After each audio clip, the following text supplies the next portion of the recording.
One thing that makes diving popular is that you can enjoy it in so many different environments, each with characteristics that make it special. Besides coral reefs and temperate ocean, diving's popular in lakes, reservoirs, springs, flooded quarries, rivers, and human-made dive sites.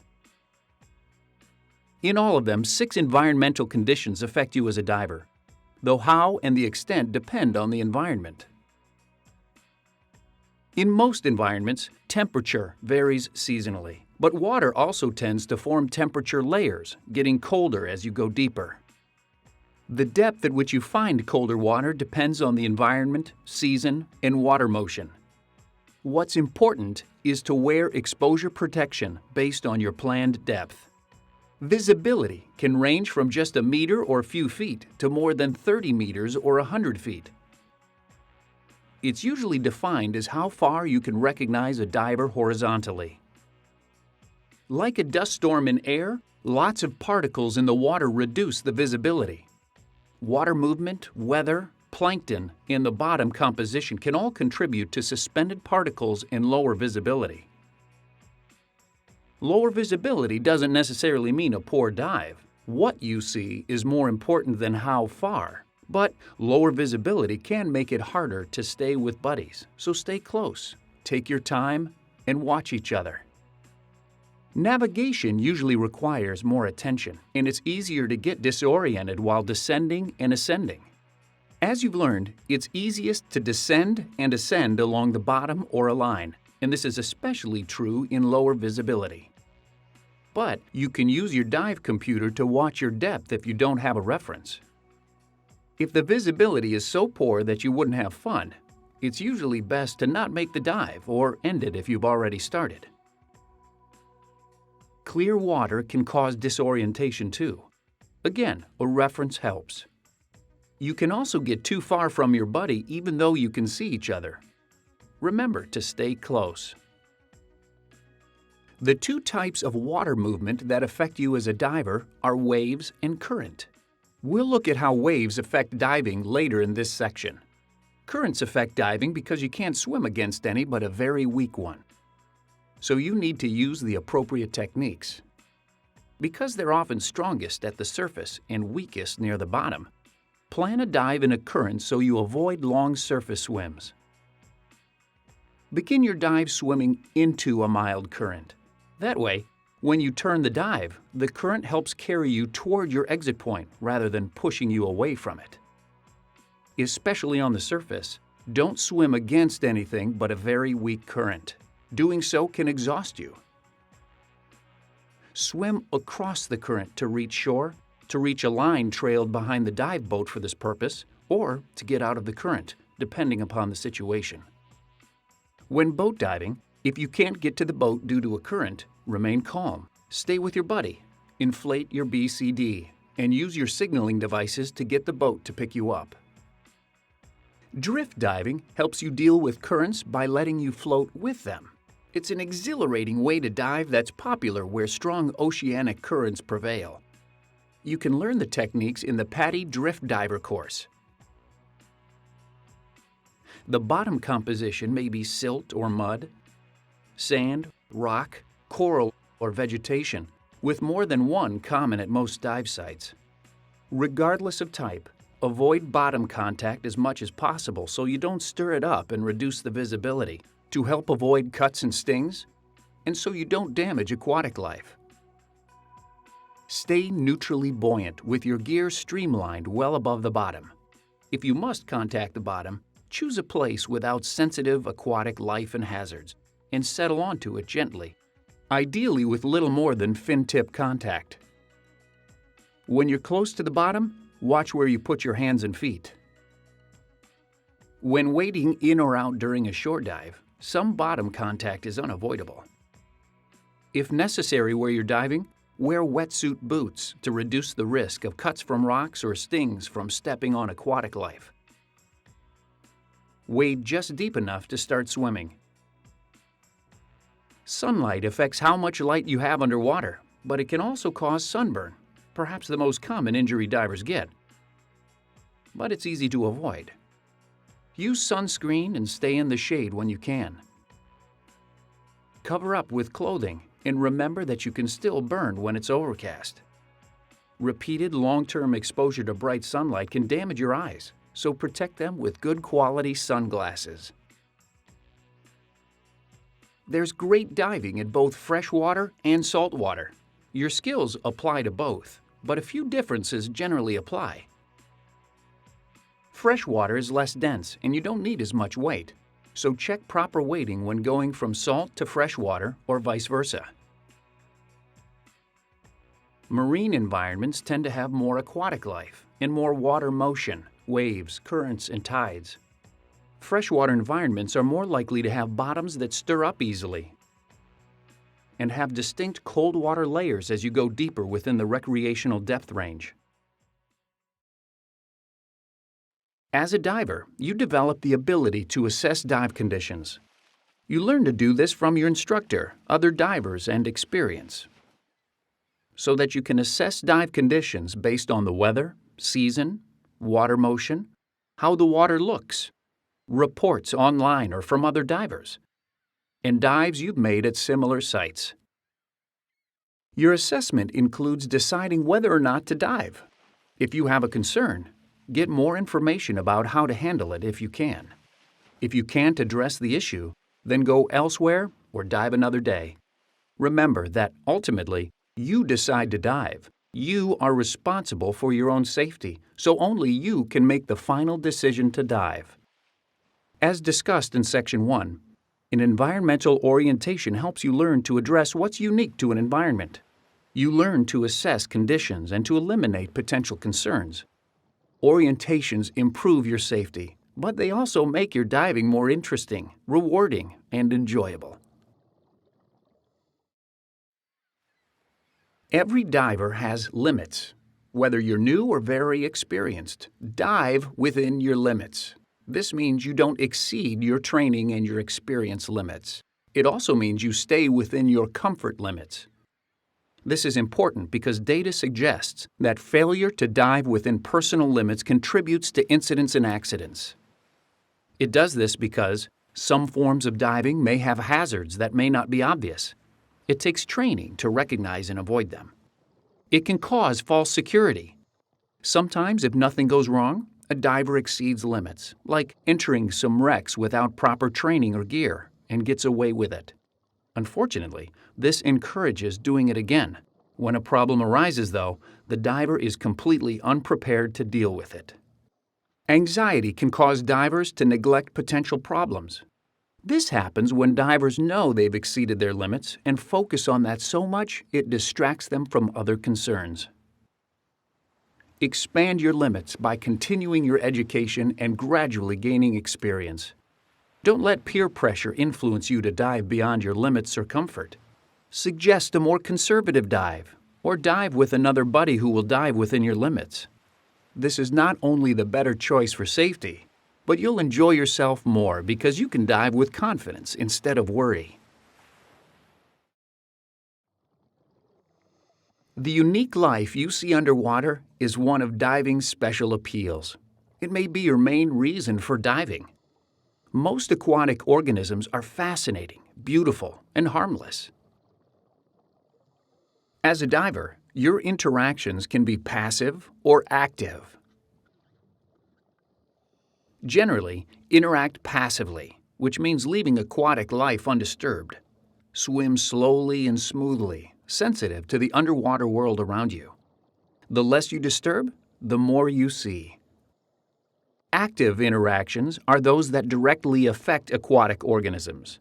Some, like touching, moving, or frightening them, are harmful and should be avoided. Some active interactions are reasonable, but more may be harmful, even when that's not what you intend. So keep your interactions passive. Most animals you see are harmless, but a few can injure you. Broadly, we can group these as those that can sting and/or puncture, and those that can bite.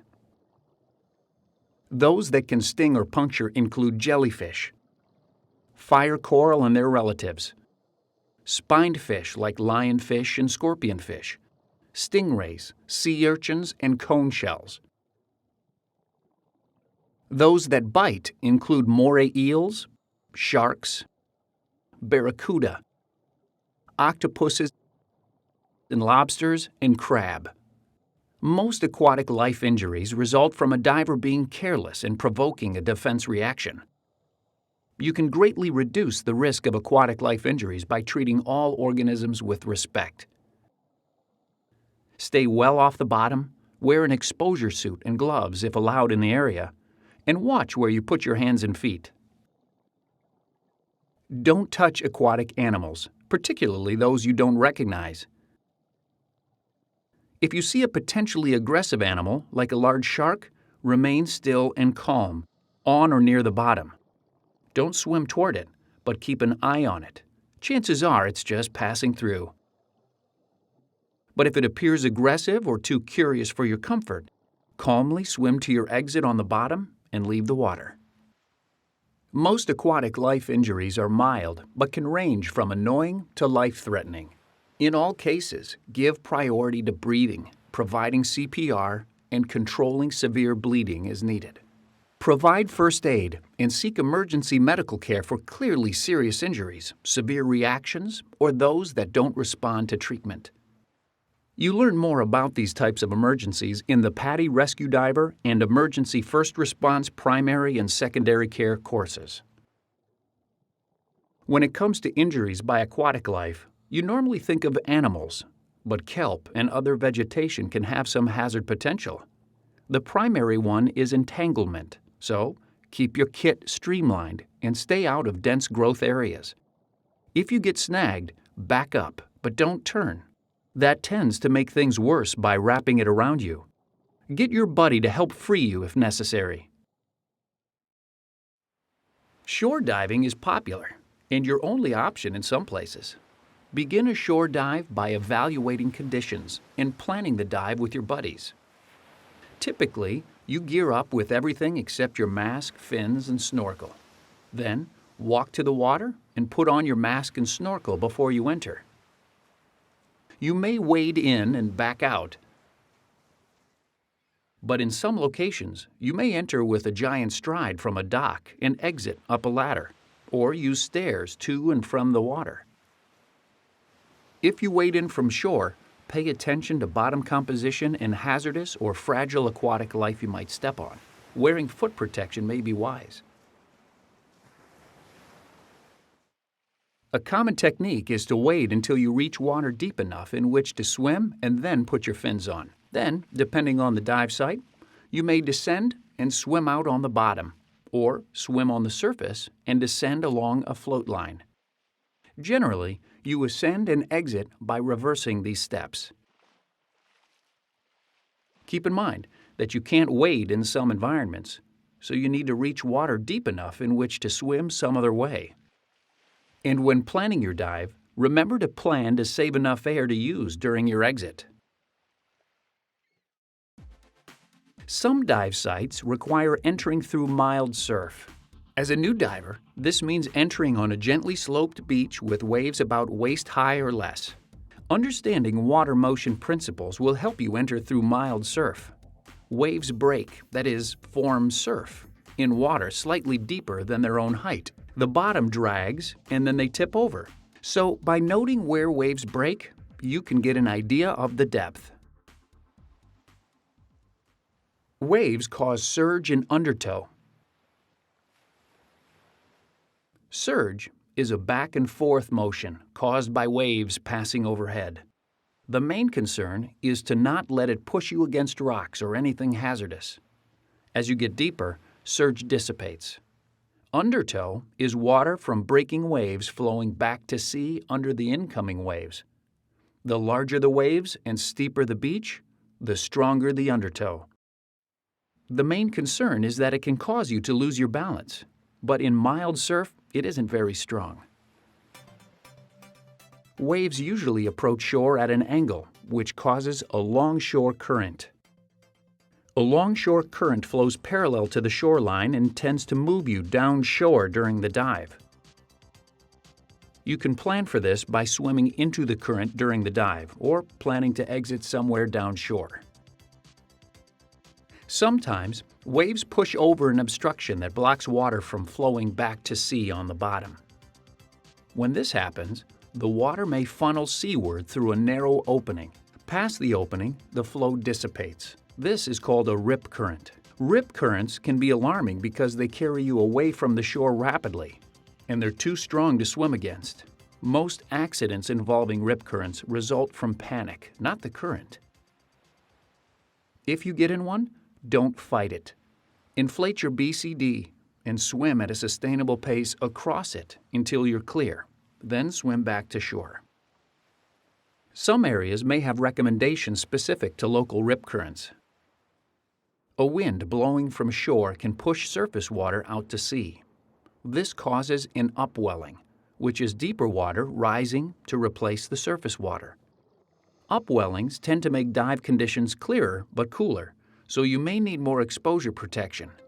The moon and the sun's gravities pull on the oceans, causing a slight bulge. As the Earth turns, this causes the tides, a rise and fall in the sea level. Tides cause currents, especially when they flow in and out of a narrow area, affect the depth, and can change the visibility.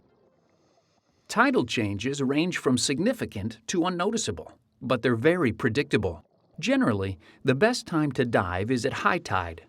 You can find local tide times and heights online or with an app.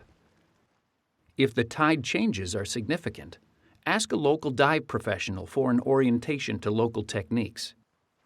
Now let's look at the techniques you use to enter through mild surf.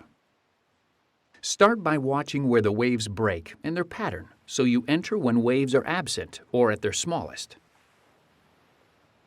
Enter with everything in place except your fins, breathing from your regulator, and have just enough air in your BCD to float. With your buddy, wade quickly to deeper water. When a wave comes, stand like this for stability, and so your mask and regulator don't get dislodged. If you're using a float, tow it behind you. In water deep enough to swim, pull on your fins and surface swim out. The idea is to pass through the surf as quickly as you can. Switch to your snorkel to save air if you're going to surface swim a bit before descending. At the end of the dive, surface outside the surf zone. Check the wave pattern and time your entry for a lull. When ready, switch to your regulator and swim shoreward on the surface with your buddy. In water shallow enough in which to wade, deflate your BCD so you can stand and walk firmly. Watching the waves, remove your fins and wade ashore quickly. Brace as waves pass like you did before. If you stumble and waves make it hard to get up, don't try. Just crawl until you're almost out, then get your buddy to help you up. As a diver, you'll almost certainly dive from a boat. To prepare for a boat dive, inspect your gear ahead of time and be sure it's marked so it doesn't get mixed with someone else's. Space will be limited, so pack so you can work in and out of your bag. Put what you need last on the bottom and what you need first on top. Take what you want for your time aboard: dry clothes, beverages and snacks, sunscreen, towels, and so on. Prepare yourself by being well rested and properly fed, but also by taking steps to prevent seasickness. Seasickness rarely has long-term health effects, but it can ruin your trip. Suitable medication is available over the counter in most areas, but consult your physician if you have questions about what's appropriate for you. Underway, stay in open, fresh air and look at the horizon. If you start to feel ill, don't go into the head, you'll feel worse, and stay away from engine exhaust. If you think you're going to be sick, as a precaution, take someone with you and go to the leeward rail. Arrive for a boat dive well ahead of the departure time and stow your gear as the crew directs. Charter dive vessels usually have a roll call before departure. This is important for your safety because they will call roll or use some other procedure after each dive to be sure everyone's aboard. Follow whatever procedure the crew uses. Boat rides can take minutes or hours. If the ride's very short, you may gear up before the boat leaves dock. More commonly, though, you set up your kit, but wait until you reach or near the dive site to plan the dive with your buddy, get into your suit, and gear up. After setting up your gear and checking for a full cylinder, close the cylinder valve and purge the regulator until you get to the site. Be careful moving around carrying or wearing gear. It's easy to lose your balance on a rocking boat. Be sure to secure your equipment, even if you just step away for a moment. Waves or even boat wake can cause it to fall and injure someone, to break something, or to go overboard. Most dive boats have racks and bungees for this purpose. If not, lay your kit on the cylinder and block it so it can't roll or slide. At the dive site, the dive master briefs everyone about the site, including what's interesting to see, possible hazards, conditions, and other information you and your buddies will want for planning your dive. If it's the day's first dive, it may also cover general diving procedures, safety issues, and other information that doesn't have to be repeated. It usually includes the diver emergency recall signal. Be sure you know what the signal is and what you should do if you hear it. After the briefing, check conditions and the current direction. After making or reviewing your dive plan, you're ready to kit up and get in. Diving from small boats, you may gear up, perform your pre-dive safety check, and back roll in. Or you may float your kit and get into it after you get in. On large dive boats, you typically get into your kit seated. Put on everything except your fins and conduct your pre-dive safety check with your buddy. Then, go to the entry area and let the dive master know you're ready to go in. Put on your fins, get a buddy or hold on to something for balance, and give the dive master any special equipment you need him to hand you after you're in the water. The crew will usually recommend an entry technique suited to the boat, the conditions, and your physical characteristics. The best entry is usually the easiest one. Diving from a boat, depending upon conditions in the depth, you follow a line to the bottom. At many sites, you then follow the bottom deeper to your planned depth, swimming into the current as you already learned. When you or a buddy reaches a time, air, or other limit, you turn the dive and head back.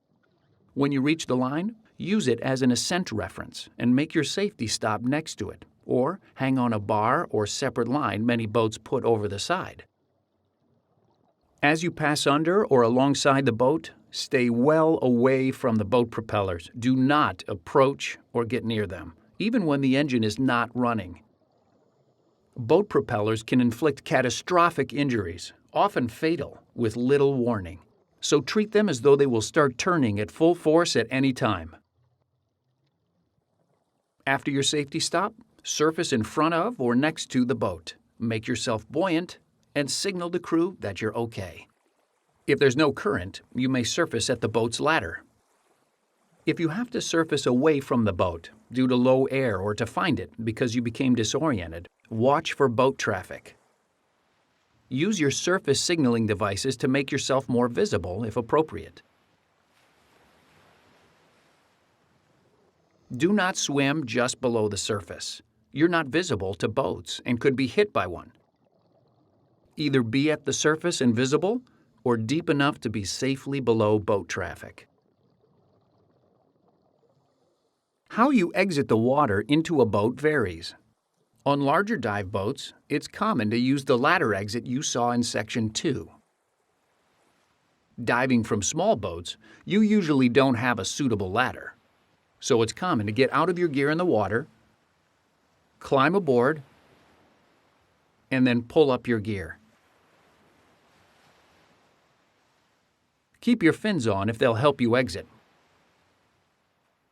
If physical limitations keep you from climbing a ladder, you can usually use this technique just as well diving from a large boat. You use lines to dive in mild to moderate current without getting swept behind the boat. After your pre-dive safety check, you typically enter the water. Then pull yourself along the swim line to the mooring or anchor line. Use the mooring or anchor line to maintain your place as you descend. You may have to go down hand over hand. Typically, the current will be weaker on the bottom. Swim into it for your dive. For your ascent, return to the mooring or anchor line and ascend along it. Make your safety stop, then ascend to the swim line. Follow the swim line to the ladder or trail line. Hang on to the trail line until it's your turn to exit. If you lose contact with a line and can't regain hold in the current, surface and swim quickly across the current to intercept the trail line. Should you miss the trail line, inflate your BCD, signal the crew to be picked up, and deploy your surface signaling devices. Relax. It may be a bit before all other divers are aboard and they can come after you. The crew may advise you of other procedures they use for diving in currents. It's highly unlikely, but if you surface and the boat's not in sight, stay calm, establish buoyancy, and wait to get picked up. The boat may have slipped from its mooring or anchor, or the captain may be dealing with an emergency. If there is a mooring or anchored float in place, hang on to it. Deploy your surface signaling devices so it's easier for the boat to locate you when it returns. If the shore and a reasonable exit is close enough that you can realistically expect to reach it without becoming exhausted, swim slowly toward it.